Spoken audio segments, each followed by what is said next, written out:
socks that I'm wearing today. Be wild. All right, it's just before 8 o'clock. It is time to leave and head out to 1 Million Cups and start my day. 1 Million Cups, which is fantastic, so you might have already gotten to know him. He's going to be talking about his new product called Tiga. That's still in the initial phases of launch and development, but it's a energy drink powder. Yeah, I know, it's tough. That's a good intro. Yeah, there's lots of stuff in that space, but it's a health energy drink that I want to try, and you'll all be able to try here after the presentation. So let's give them a warm welcome.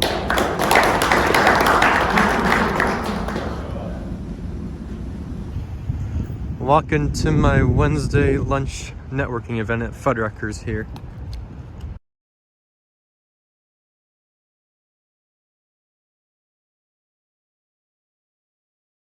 Hey everyone, yesterday was kind of weird. I started my day with 1 Million Cups every Wednesday morning from about 8:15 to 9 a.m. at Do Space here in Omaha. They have a local entrepreneur come and speak and share their story. Either, they're just kind of in the starting phases, maybe just launched a prototype, or on the flip side, they often will have speakers as well that, have built very successful companies over the last 5-6 years. And they try to always get companies from local, around Omaha sometimes. I think the furthest guy has come from South Dakota. But it's a good way to start your Wednesday morning. You're just waking up early, have coffee always, of course, and just get to open up your mind to a new industry that you probably wouldn't have thought about.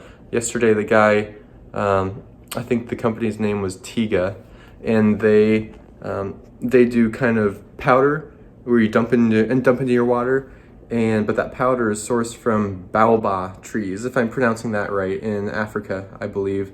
And Tiga means the tree of life, and it's just a really good natural energy as opposed to Monster energy drinks and sodas, all that garbage and poison, quite frankly, that people are putting into their bodies every day. But I went to that, hung out with and networked with a couple good friends after that for a little while, and then I went home, checked email, and got ready for my lunch meeting. The lunch meeting was at Fuddruckers right at 72nd and Dodge, so I had to go back there after I stopped home. But that networking group, it's called a different networking group, and for a good reason. Most networking groups will just kind of have a standard introduction and then a presenter that speaks during that day. But this one fluctuates between a presenter and kind of a roundtable discussion, this kind of brainstorm session, talking about all things from life to different business tactics and some changes in each of our industries that we see coming up that will impact us and the way we do business in a major way. So I always like going to that one. It really gets my brain thinking just creatively and about upcoming changes that will happen. But the presenter yesterday, he worked for a health insurance company that is all captive agents. And typically when you run into captive agents, they have a very narrow mindset. They think that their products are the best and kind of unbeatable. This guy definitely fell into that category. So I was challenging him on a lot of things he said. It's a plan that is kind of a la carte. So it's not full health insurance. It's not real health insurance. It's a catastrophic accident plan combined with maybe a cancer and a heart plan, as well as a plan that throws in accidental death life insurance, which is weird. A lot of accident plans do that. But yeah, it's not, and there's no prescription coverage. You just use a discount card. So it's not real insurance, but unfortunately, a lot of people are going towards those things for a couple reasons. One, because it's a la carte, you can pick and choose your exact coverage. So you can make it as expensive or on the flip side as cheap as you want. I'm talking, just one or two critical accident or cancer policies for $50 a month. So it can be very, very cheap for your health insurance. It's also being pushed and more popular because agents are, like I said, are pushing it because those plans typically have super high commission. That's the unfortunate truth of my position. Being in a sales role or being in insurance, all the sales roles are full commission. And so oftentimes you'll get people that don't do what's in the best interest of the client and just want to, just are looking out for themselves. On the flip side though, a lot of people do kind of drink the Kool-Aid, like I said, especially if you are captive. A lot of people will go all in and think their company's products are the best just because they're not as versed in, the other things that are out there. So that's just my tidbit of advice for anything that you're doing or anything that you're shopping for, excuse me. Always, always, always look for a broker. Look for someone that has all the options. Look for someone that is versatile, doesn't just try to put everybody into the same box. So that's my advice for the day. Yeah, but after that lunch meeting, I went home, ate lunch myself actually, because I try not to eat out. I'm very frugal and poor like that. Also, I just try to consistently eat all natural food. And so I don't like oftentimes, going to a sports bar. I guess technically you could say that place is, a diner, it's definitely more a diner. But I don't like eating bread, try not to eat rice, and a lot of starch. I don't eat potatoes or beans too much. Then after that, I went to PIA, which is Partners in Aging at Inoa, which stands for something that I cannot remember at this moment. But that's always good. It's that's a networking group that always has a presenter, and it's all about gerontology, all about old people. And this past meeting, the presenter was actually a professor from the gerontology department at UNO, University of Nebraska Omaha.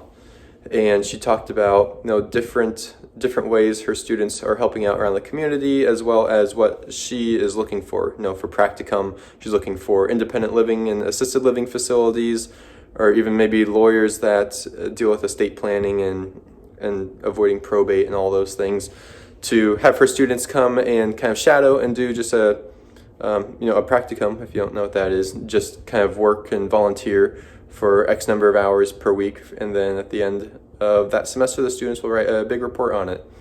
So that was really interesting to hear. Not so much for me or my role, because I'm not solely Medicare focused. For my business, I do under 65 health insurance as well, but it was still, I don't know, it's good to get yourself out there, I realized. Even if the presentation at the networking group you're going to isn't exactly relevant and can't help you and you can't help the presenter, it's still good just to get your face out there, as weird as that sounds. It's good to let people see you over and over and over. People, run into someone at the bar or whatever, and they hear someone talk about how they hate their health insurance or how Medicare, treated their grandmother poorly, whatever it is, and that person overhears and they just saw me, at a networking event 2 or 3 times in the past week. I should be top of mind, and they should say, I overheard you, I can't help you, but this friend that I know, he's really good. He can help out your situation, it sounds like. At the very least, if he can't, give him a call, maybe wasted 5 minutes, no harm done. People like myself don't charge for any sort of consultations or advice. Everything that I do is free. I full commission, I get paid directly by the insurance company. So although that presentation at PIA wasn't particularly useful to me, I did chat with some people and just kind of, furthered or deepened, I guess I should say, my relationships with a couple people that I see at some networking events frequently. So that's always good, never a bad thing. But like I said at the start of this video, yesterday was weird, and I don't know what, but I must have ate something at lunch or not cooked the salmon all the way, whatever it was, and it really just upset my stomach. So that kind of torpedoed the rest of my day. I did have it's called Executive Dialogue, which is kind of a mastermind group, I would say, for people that run their own business or are in more high-level executive, of course, positions at businesses around town. But yeah, I actually drove to there, and I was like, man, I just can't, my stomach was feeling too bad. So I actually drove home, unfortunately, because it was the complete opposite way. But I drove home, didn't go to that. And after that, I was also supposed to attend a ribbon cutting for a new business in town, and I didn't attend that, so I felt bad. I just ended up going home, kind of resting and getting some, I'd call it computer chores done. Going through some junk mail, sorting out sorting out weeding out different stocks on my watch list for my brokerage accounts. The companies I go through for that, you can add certain companies to your watch list, and you can set notifications and alerts. You know, if a stock goes up X% or whatever, or over or under a certain value. But yeah, that was all of yesterday night, just kind of hanging out and resting. I feel much better now, so I know it's just probably something that I ate. But yeah, I'm ready to tackle on Thursday.